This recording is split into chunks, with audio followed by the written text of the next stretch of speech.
Good day, everyone. This is Dr. Soper here, and today I'll be discussing the 9th topic in our series of lessons on information privacy and security, with today's topic focusing on data interception and public key encryption.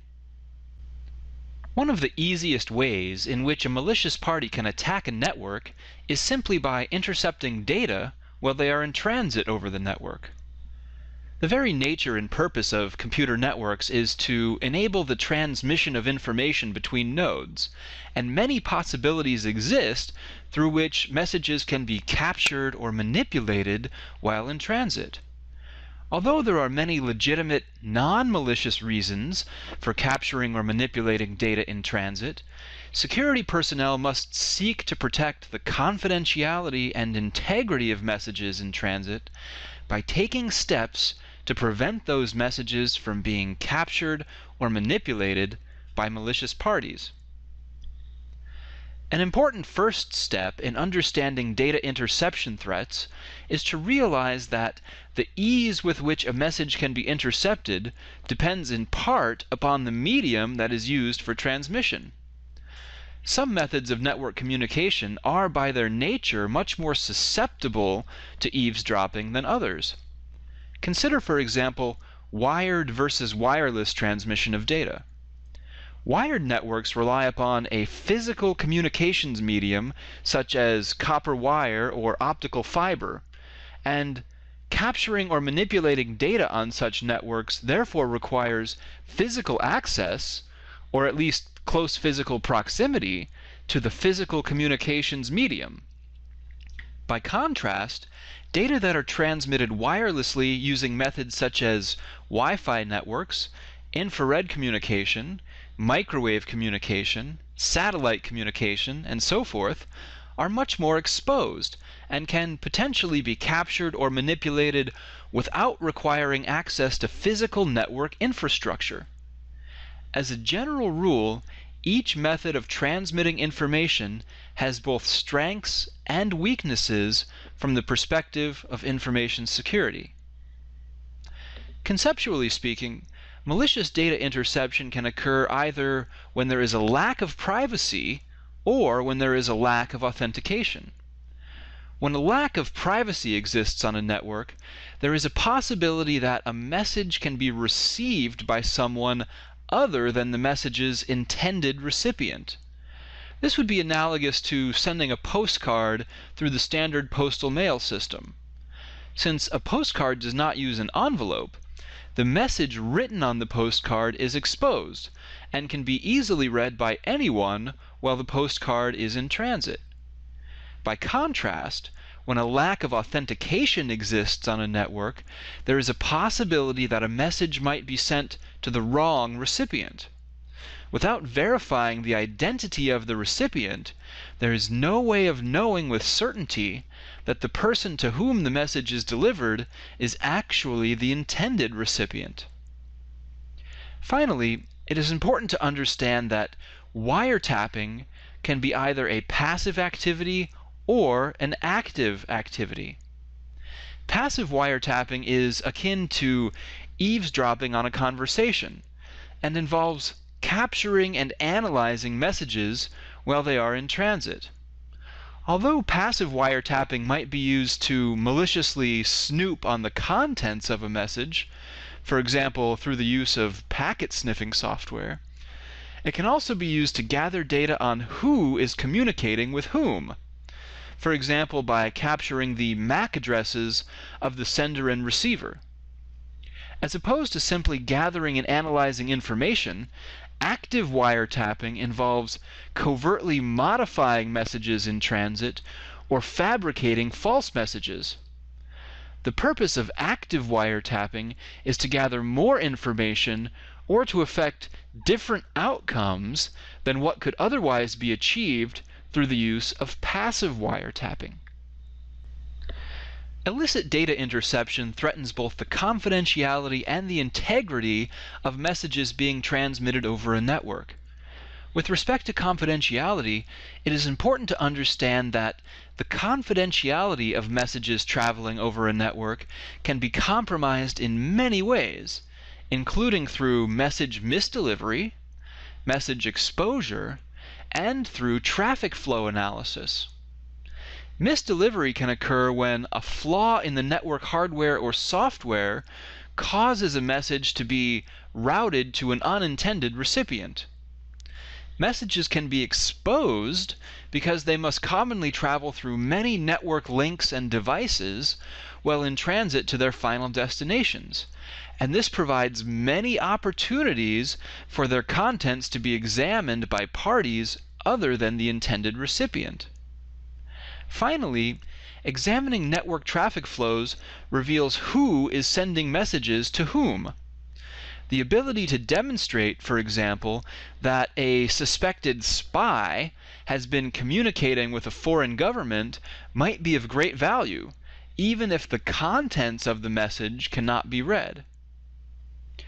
In addition to threatening the confidentiality of a message, the integrity or correctness of a message traveling over a network may also be compromised in several ways, including through message falsification, message modification, or simply through noise or interference. With respect to falsification, a fabricated message that appears to be from a legitimate source may instruct the receiver to perform an erroneous or hazardous action. A similar threat exists with respect to the malicious modification of a message while it is in transit.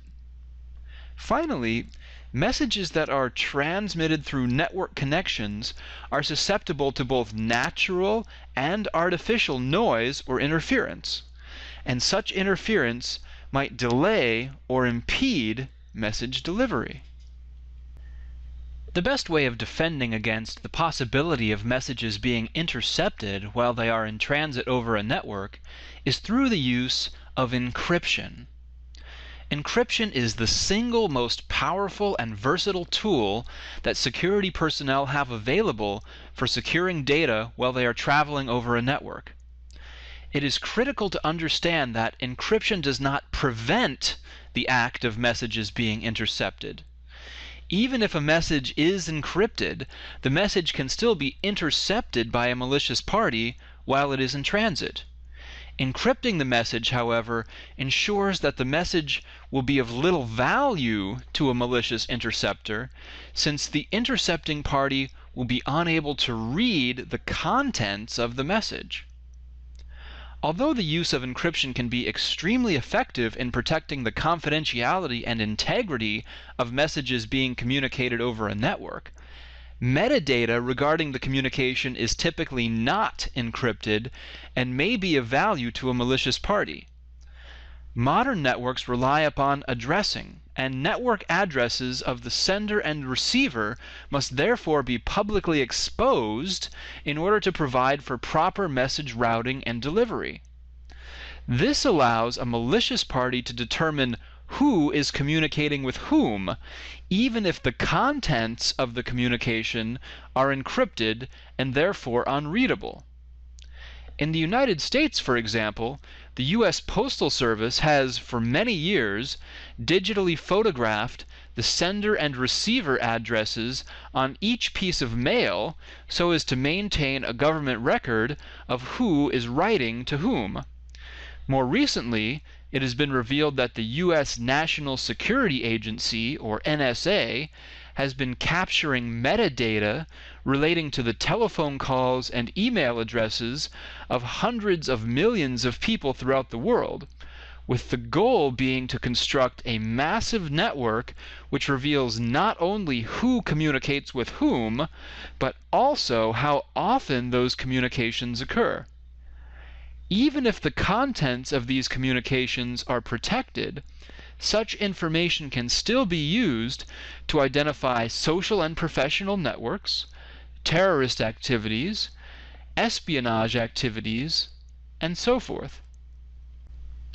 Messages being sent over a network can be encrypted in several different ways, including link encryption, end-to-end encryption, or a combination of the two. Before describing these encryption methods, however, let's first consider an unprotected message traveling over a network. In a typical scenario, a message is transmitted from a sender to a receiver.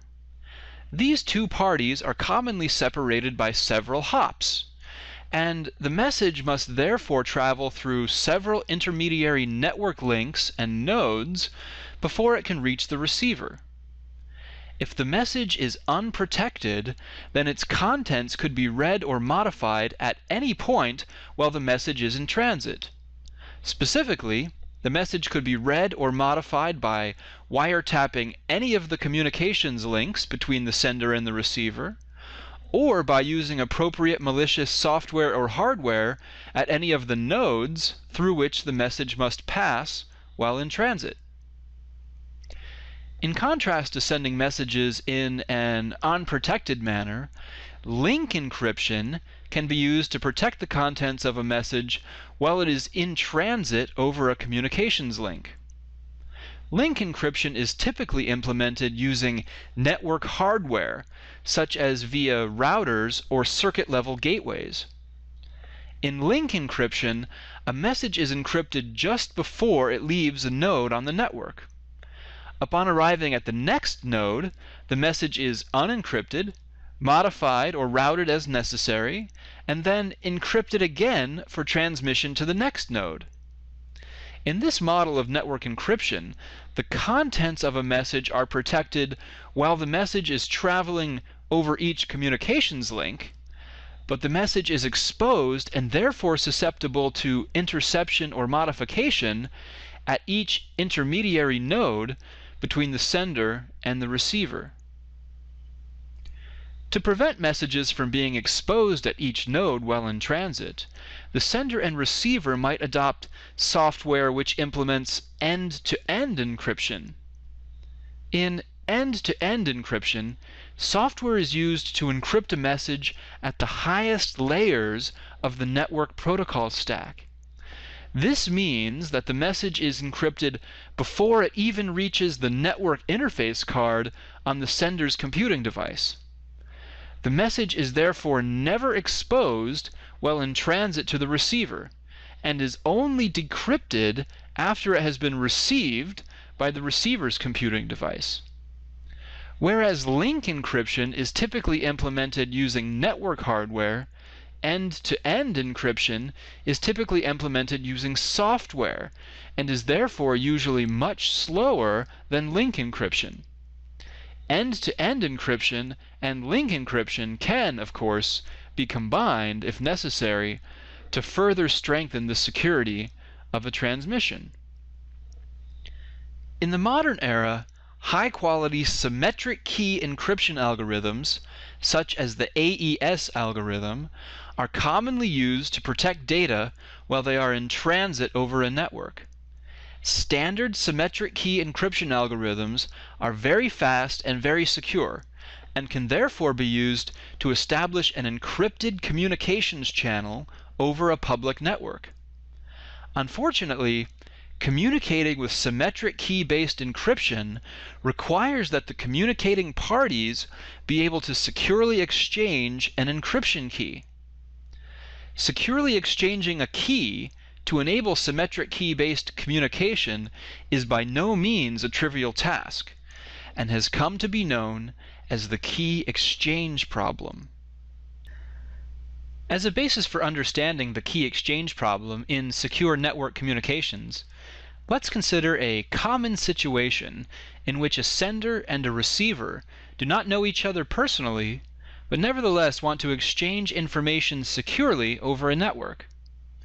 An example of such a situation would be the need to establish secure communications for the purpose of conducting an online purchase.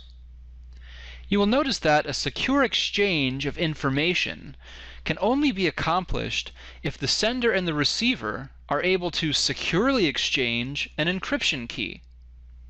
Put another way, to establish an encrypted communications channel, an encryption key must first be exchanged over a secure channel.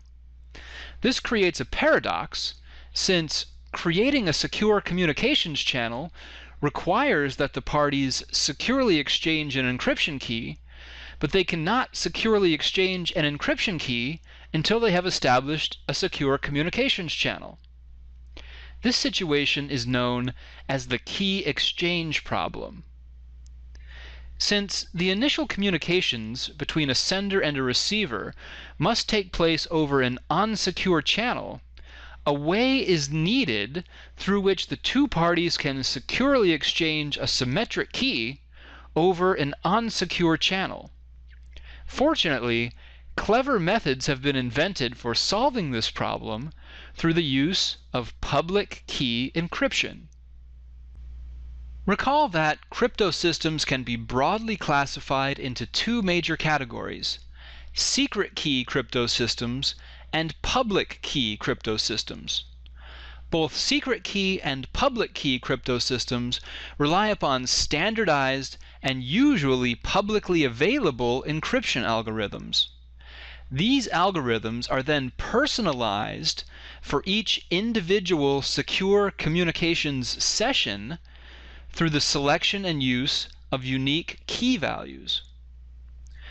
Whereas a secret key or symmetric key crypto system uses the same key value to both encrypt and decrypt a message, a public key or asymmetric key crypto system uses one key to encrypt a message and a very different key to decrypt the message. A secret key crypto system is therefore analogous to a standard door lock, where the same key is used to both lock and unlock the door.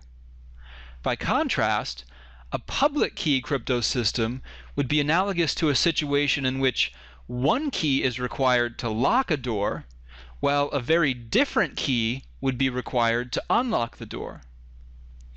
Public key encryption was developed for the purpose of eliminating the problems that are associated with symmetric key encryption, such as key distribution and exchange, the need to maintain a separate key for each pair of parties that wish to communicate, and so forth.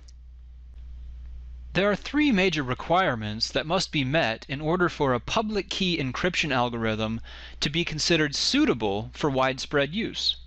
First, it must be computationally easy to encipher and decipher a message given the appropriate key value.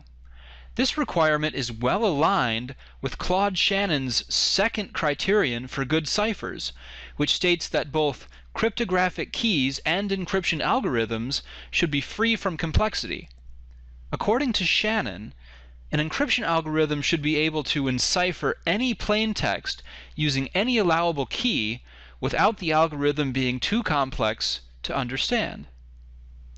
The second major requirement for public key encryption algorithms is that it must be computationally infeasible to derive the private key from the public key. In a public key crypto system, the public key is freely distributed to unknown parties.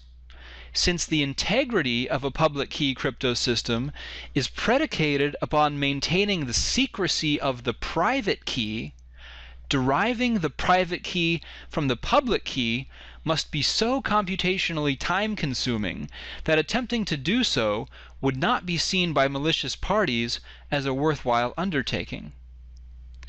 The third major requirement for public key encryption algorithms is that it must be computationally infeasible to determine the private key using a plain text attack. Since unknown and potentially untrustworthy parties will commonly have access to both the plain text version of a message and a ciphertext version of a message that has been enciphered using the private key, it must be so computationally time-consuming for the unknown party to recover the private key through a plain text attack that there would be essentially no value in attempting such an attack. In a public key crypto system, each key is the functional inverse of the other key.